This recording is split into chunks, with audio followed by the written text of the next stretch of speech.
Mardochée était donc un homme fidèle. Il était aussi un homme intègre.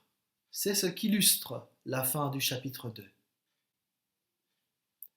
Lorsqu'avait eu lieu le second ramassage de jeunes filles, Mardochée avait un poste au palais impérial. Esther avait tenu secrète son origine familiale et sa nationalité, comme le lui avait ordonné Mardochée. Elle continuait à se conformer à ses instructions, comme au temps où elle était encore sous sa tutelle. À cette époque, alors que Mardochée exerçait donc des fonctions au palais impérial, deux eunuques de l'empereur, Bigdan et Téresh, qui faisaient partie de la garde postée à l'entrée du palais, furent exaspérés par l'empereur Xerxès et cherchèrent à l'assassiner. Mardochée en eut connaissance, et il en avertit l'impératrice Esther, qui mit l'empereur au courant de la part de Mardochée. Après l'enquête, l'information s'avéra exacte. Les deux coupables furent pendus à une potence, et l'affaire fut consignée dans le livre des Annales, en présence de l'empereur. Le texte d'Esther nous présente non seulement la fidélité de Mardochée, mais aussi son intégrité. En effet, Mardochée, le cousin d'Esther, surprend une conversation entre deux personnes exaspérées par l'empereur. Franchement, il y avait de quoi. En l'espace de quelques semaines, il avait fallu réaménager l'ensemble du palais. Tout était chamboulé dans la ville de Suse, uniquement pour satisfaire aux caprices d'un empereur mégalomane. Par ailleurs, cet empereur avait déporté bien des populations, et une forme de haine nationaliste était probablement au cœur de la discussion. Ces deux hommes ont peut-être critiqué la manière du roi d'avoir amené à Suse tous ces étrangers, et peut-être les Juifs en particulier. De plus, l'empereur venait de perdre une bataille contre les Grecs. Il était donc affaibli, et l'heure était au complot. L'exaspération et la critique étaient fortes dans toute la ville, et ces deux hommes, profitant de la faiblesse momentanée de l'empereur, avaient prévu de l'assassiner. Par hasard, mais y a-t-il un hasard dans le livre d'Esther ou dans la vie, Mardochée surprend cette conversation, et il peut intervenir pour éviter ce meurtre.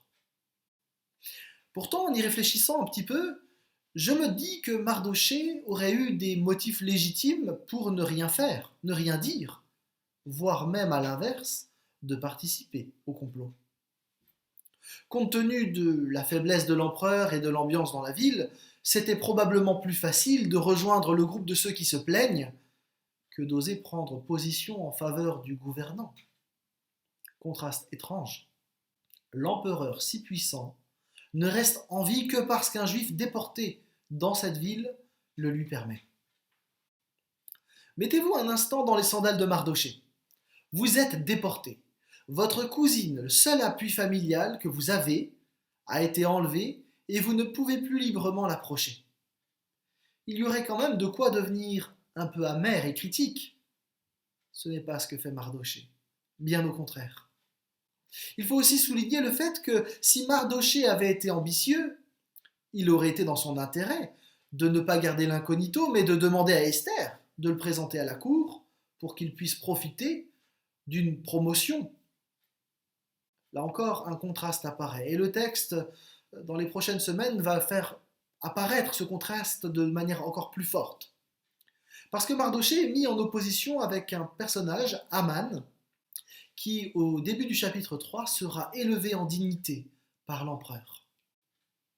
En réalité, tout le livre d'Esther joue sur les contrastes tout au long des chapitres. Par exemple, alors que le roi organise des banquets, les Juifs, eux, vont jeûner.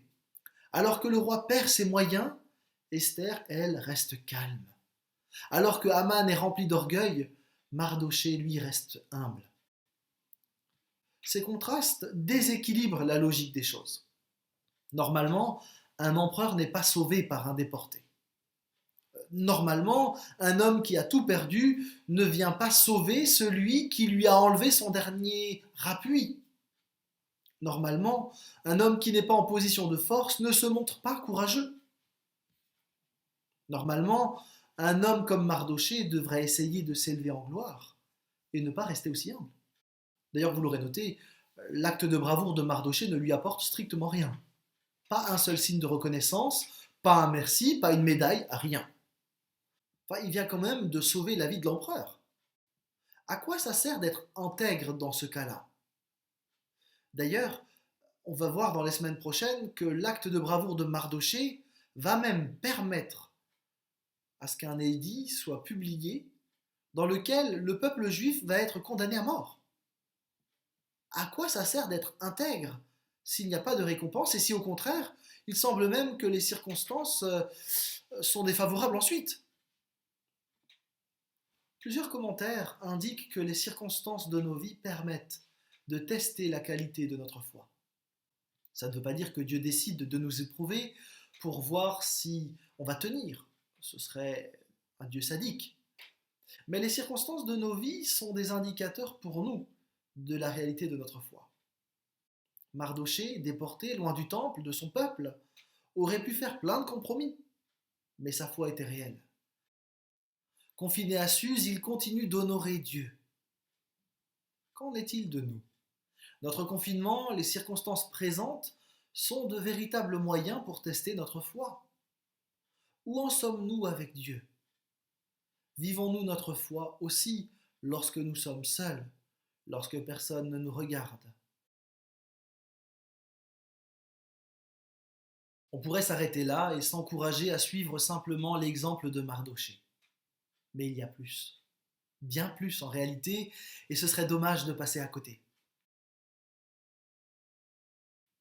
D'abord, on peut s'étonner des personnes que Dieu utilise dans le livre d'Esther, et en réalité dans bien d'autres passages de la Bible.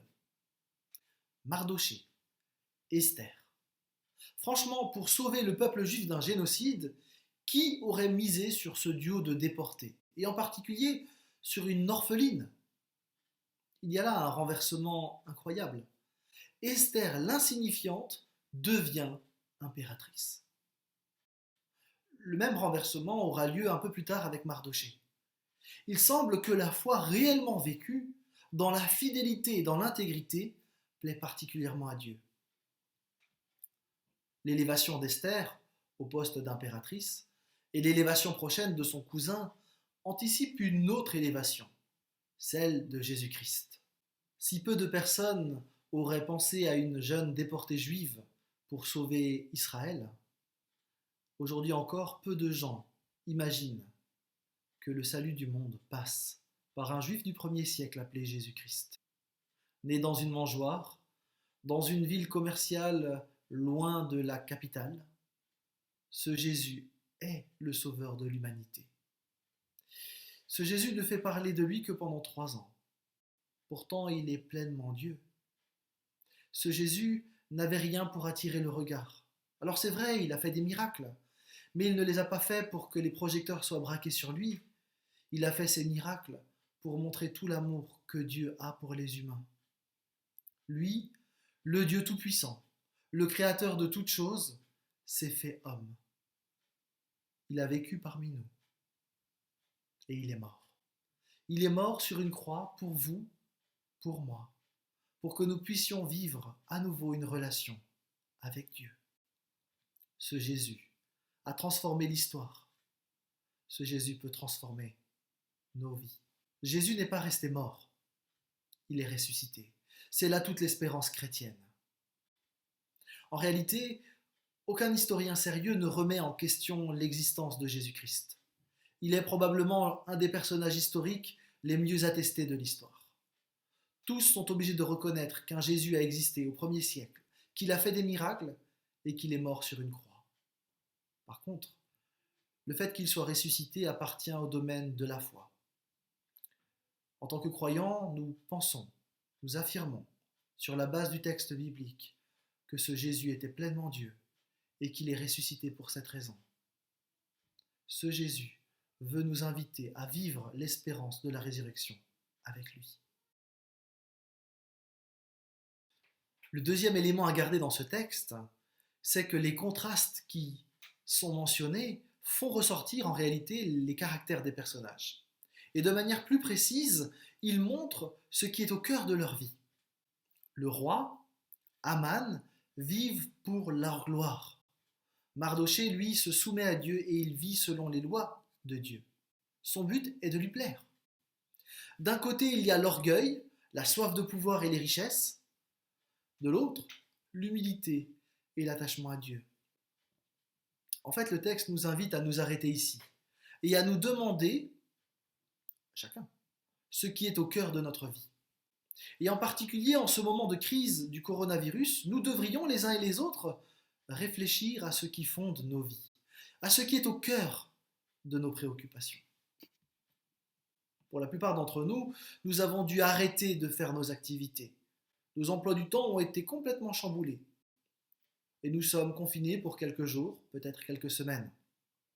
Ce n'est pas grand-chose quand on considère que nous sommes face à une menace grave qui pourrait radicalement transformer nos vies. Un de mes proches pourrait mourir. Cette crise me met face à cette réalité de la mort, une réalité que notre société aimerait tellement cacher. Notre monde ne veut pas parler de notre finitude.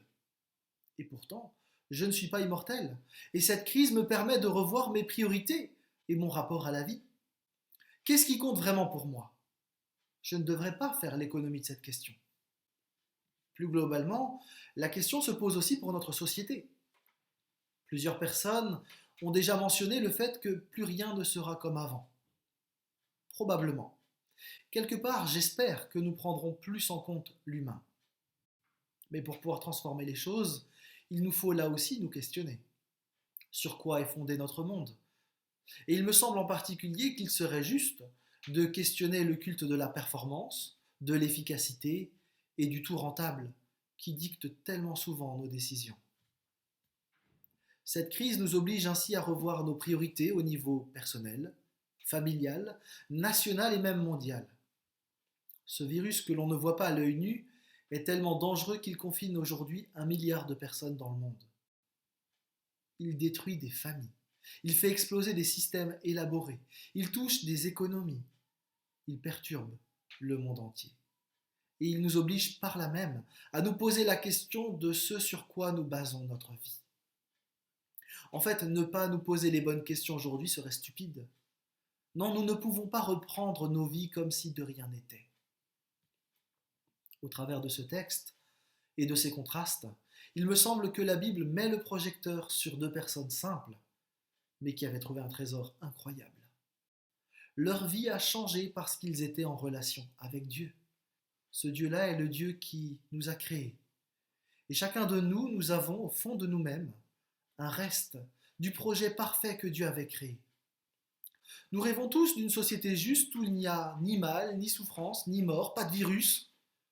Et ce sentiment nous vient précisément du fait que nous ne sommes pas le fruit d'un hasard aveugle, mais nous avons été créés par un Créateur qui nous aime et qui avait prévu un projet incroyable pour nous, un projet parfait, un projet dont nous avons la trace, mais un projet qui a été abîmé par ce que la Bible appelle le péché. C'est précisément pour rétablir ce projet que Dieu est venu lui-même en Jésus-Christ sur cette terre.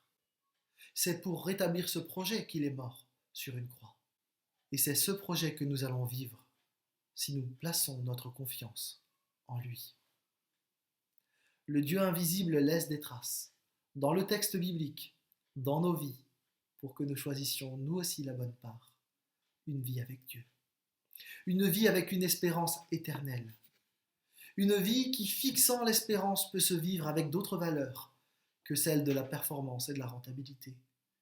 Une vie qui vaut la peine d'être vécue, même confinée. Que le Seigneur vous bénisse les uns les autres. À bientôt.